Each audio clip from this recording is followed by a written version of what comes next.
Hey everybody, ronarray here, and my Crit Wave Invoker Monk build is going very strong in the endgame.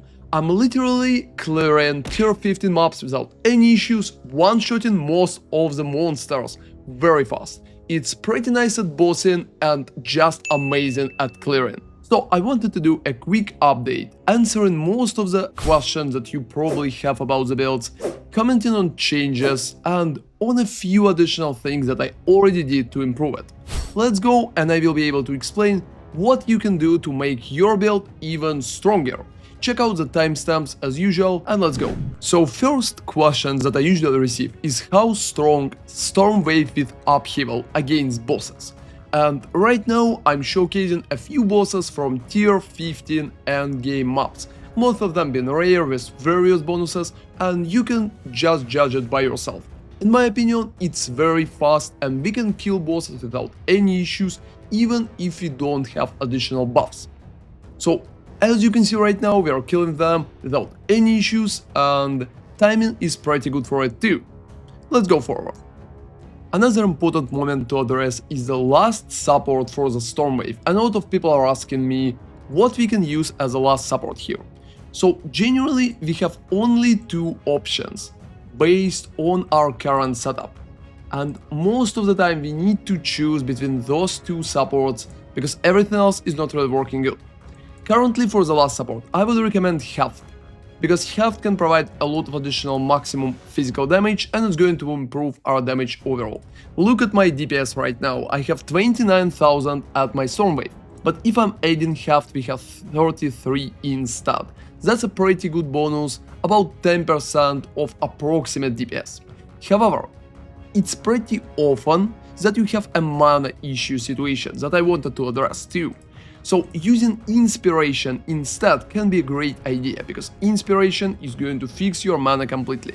My Storm Wave costs 62 mana with Inspiration right now, and about 122 with Heft, and that way using Heft could take a lot of strain on your mana generation. So if you feel like you don't have enough mana, adding Inspiration would probably ease the way. However, if you want as high DPS as possible, going Heft is a very good idea. And talking about mana on top of it, if you still have mana issues with the build, there's a few things that you can do to improve the situation. So currently we are taking conservative casting because I think it's very good, it can reduce our mana cost and it also can give us mana regeneration rate.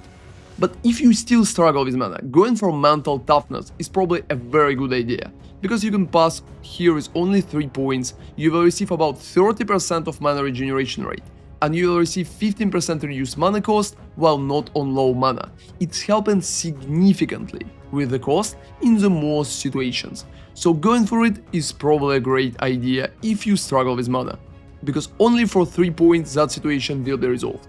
However, if you went for Insightful, and if you went for Mental Toughness and you still have the issue, you can go for Insightfulness too.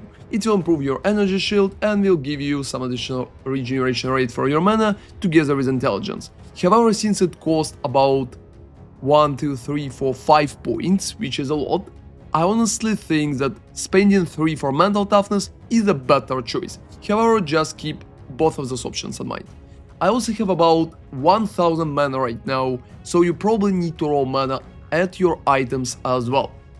Now let's talk about the question that a lot of people are asking me about charge generation. So currently we are using the tech for charge generation when we are using Combat Frenzy together with Profusion. We're also using Herald of Thunder with Electrocute to stun our enemies with Electrocution, and we're generating charges that way.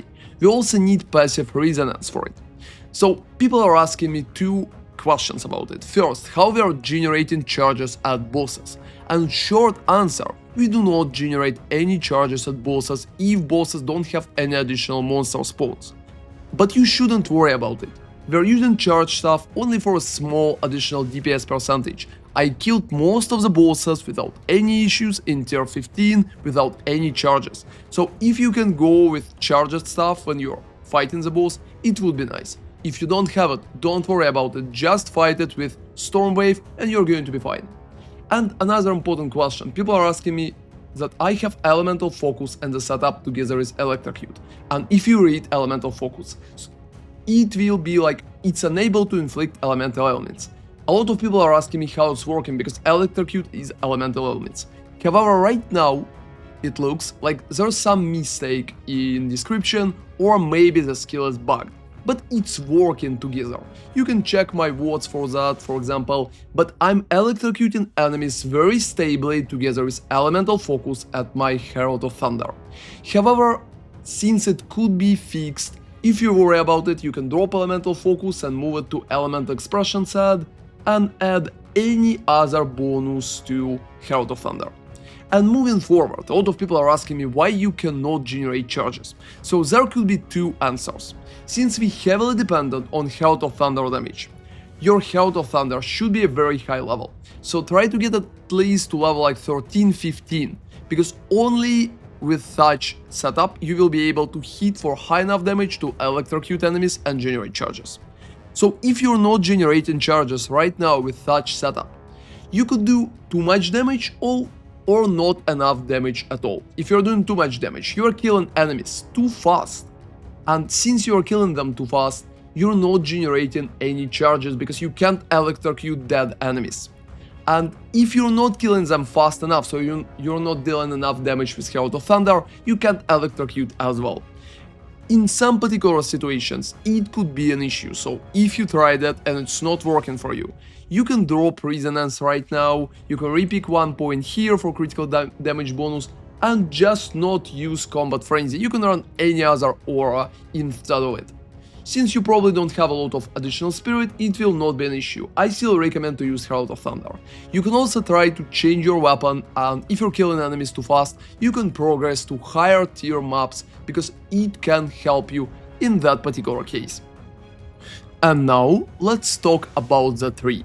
So currently, there have been a few changes in the tree that I implemented. Most of the time I dropped serrated edges, so it's been taking 4 points right here.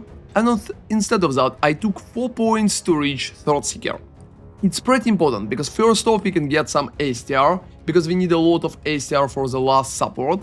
To reach it, we need at least 45 for both Inspiration and Heft, and that way it's feeling very good when we can add at least +5 here. And I also took Throatseeker because it's providing a big critical damage bonus. So I think for 4 points instead of serrated edges, Throatseeker is making perfect sense. However, serrated edges is still pretty good passive just for attack damage against rare or unique enemies, and I think it's still worth 4 points right here. I will probably invest in it a little later. And another important part, that I took additional points here for 20% critical damage bonus for attack damage.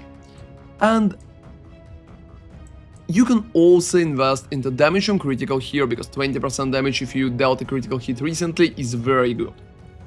For the rest of the stuff, there is not a lot of changes. However, if you feel like your defenses are not good enough, investing into Bestial Skin together with Enhanced Reflexes could be a very good way how to improve your survivability. Only for 4 points you can get a lot of additional evasion rating and you will survive on the maps significantly better. So currently, if you feel like you're not really interested in dealing even more damage, you can drop Throatseeker completely, invest 4 points here into Enhanced Reflexes, and if you will have additional points and you will level up even further, you can drop a few critical points here, so that one and that one for example, and instead of that, go for Insightfulness. It's going to both fix your mana situation and improve your energy shield. There's also an option to go for Immaterial with 1, 2, 3, 4, 5 points to get additional evasion rating together with energy shield. However, that way is questionable because most of the small nodes are not providing a lot of bonuses. And as you can see, my energy shield adds only 100 approximately, and even a little less based on that. But if you feel like dropping, for example, even Falcon technique could be a decent way to improve how you're dealing damage and recheck it and rechange it for defensive nodes so you will survive better. However, in my opinion, to survive better, you just need to get better items and cap your resistances. As you can see, I'm still uncapped and I'm farming tier 15 without a lot of issues, but moving closer to 75, it probably will be better, especially if you can add more chaos on top. Chaos is playing a very big role right now, especially when you are farming endgame content. And right now let's talk about the items. I changed my weapon and I wanted to showcase what I changed for. Right now, that weapon just has plus level of all melee skills on top of what we already had.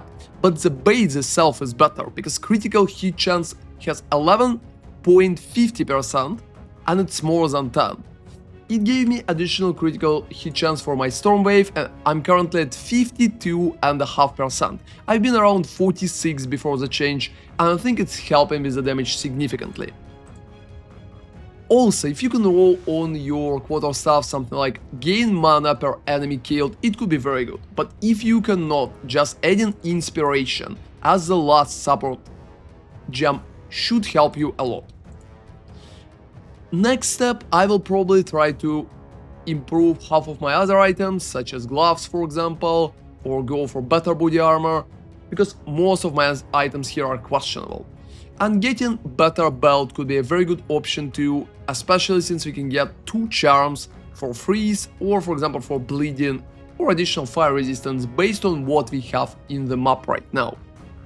Please remember that rolling critical is playing a huge role in the build too, so if you can do that, try to do that.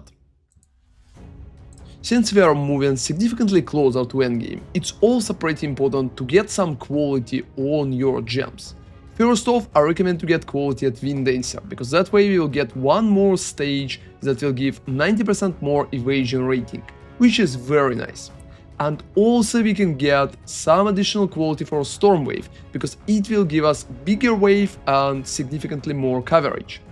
Another important part is that we need to get quality at Blasphemy, because that way we will get reduced reservation, and with reduced reservation we will be able to add additional bonuses such as cannibalism, for example, for the Ghost Dance setup.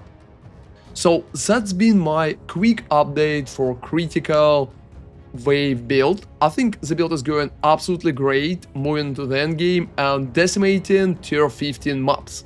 I will try to keep it updated further if there will be any changes, so stay tuned and thank you all for watching. ronarray out.